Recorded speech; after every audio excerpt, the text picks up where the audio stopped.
Hey everyone, it's Joni from Graceful Physio Pain Slayers. Today I'm going to show you how to foam roll your calf muscles. So if you're someone who gets a lot of tension in your calf muscles, a foam roller can be a really good way to help reduce that tension. All you need to do is you just need to set yourself up as so, foam roller underneath the calf.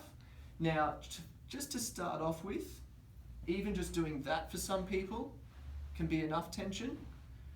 And then what I like to do is I like to rotate my leg a little bit to try and find the different areas of the calf muscle to foam roll.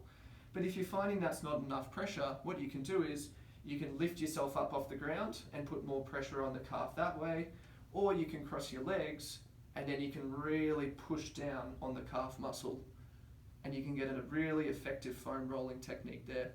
I normally recommend to patients 1 to 2 minutes for each muscle. So if you're going to do both sides, you do about 1 to 2 minutes on the right and then 1 to 2 minutes on the left. If you have any questions with that, please let us know.